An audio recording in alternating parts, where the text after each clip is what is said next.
Salut, c'est Anto et bienvenue dans cette nouvelle vidéo. L'impact des drogues sur la confiance en soi. Alors pour qu'on soit clair dès le début, je ne vais pas vous parler de l'impact des drogues sur la santé, vous le savez tous, mais surtout de l'impact des drogues sur la confiance en soi. Pourquoi je vais vous parler de ça? Parce que en général, les personnes qui prennent des drogues, donc l'alcool, le cannabis, etc., eh bien, ce sont des personnes qui ont un manque de confiance en eux, ou des personnes qui n'acceptent pas la réalité dans laquelle ils sont. Et du coup, pour se sentir plus confiant, pour créer un boost de confiance, entre guillemets, et avoir ce sentiment de confiance en soi, ils vont prendre de l'alcool. Et du coup, quand ils seront sous l'emprise de l'alcool ou d'une autre drogue, eh bien, ils auront ce sentiment voilà, de fierté, de confiance en soi, ils se sentiront voilà, puissants, entre guillemets.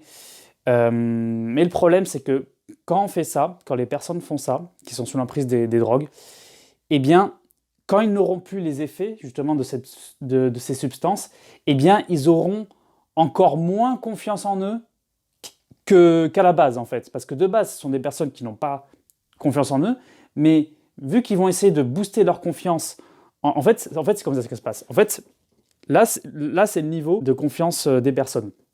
Quand ils vont prendre une drogue, en fait, ça va faire...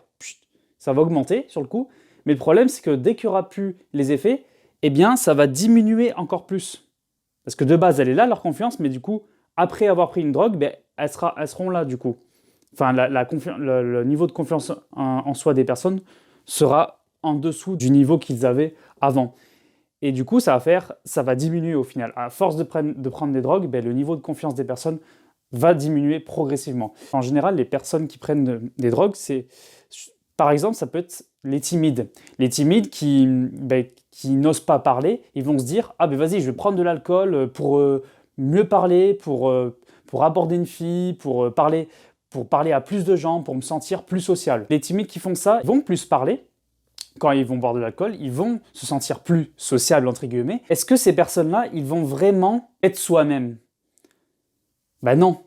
En fait, les timides qui vont prendre de l'alcool, ils vont en fait se sentir sociables quand ils seront sous l'emprise de l'alcool. Mais le problème, c'est que après, ben, ils vont retrouver leur timidité et ils vont s'apercevoir que, au final, ils sont toujours pareils, en fait. C'est ça le problème. Quand on prend de l'alcool, je te donne l'exemple de l'alcool parce que c'est une drogue qui est commune, on va dire. Voilà, les timides, par exemple, voilà, ils prennent de l'alcool pour justement mieux parler, pour plus parler, mais au final, ils vont parler, mais ils vont pas être eux-mêmes, et c'est ça le problème. C'est pour ça que je vous parle de ça, parce que le but de ma chaîne YouTube, c'est pas vous dire, voilà, on prend de la drogue pour booster notre confiance en nous. Non, cette chaîne YouTube, elle a pour but justement de booster votre confiance en vous, en mettant en place des habitudes simples, comme par exemple prendre des douches froides le matin, ça c'est une habitude à prendre, émettre des affirmations positives devant son miroir le matin. Ça, c'est un autre exemple. Faire quelque chose qui te plaît, une activité vraiment qui te plaît tous les jours pour vraiment avoir ce sentiment d'accomplissement. Enfin, ça, ce sont des exemples. On a plein d'autres d'habitudes à prendre. Et c'est vraiment ça le but de ma chaîne YouTube, c'est vraiment te permettre de booster ta confiance en toi en mettant en place des habitudes simples, mais surtout pas en prenant de la drogue. Vraiment, les drogues, c'est, outre les effets sur la santé, ça a un impact, mais phénoménal sur la confiance en soi, ça a un impact très négatif sur la confiance en soi, ça va vraiment la dégrader, plus t'en prends en fait, plus ça va la dégrader. Bon, si t'en prends de temps en temps, à la limite, c'est pas très grave, mais je veux dire, si t'en prends souvent, si tu sens que t'as besoin d'une drogue pour te sentir plus confiant, là c'est très problématique. Là c'est vraiment très problématique parce que, en gros, ça veut dire que t'as besoin d'une chose extérieure, d'une substance, pour te sentir confiant. Et au final, ben, tu ne boostes pas ta confiance grâce à tes actions, en fait. Et au final, ton toi authentique, en fait, tu ne vas pas le découvrir. Tu ne vas pas être toi-même, tu ne vas pas te découvrir vraiment toi-même.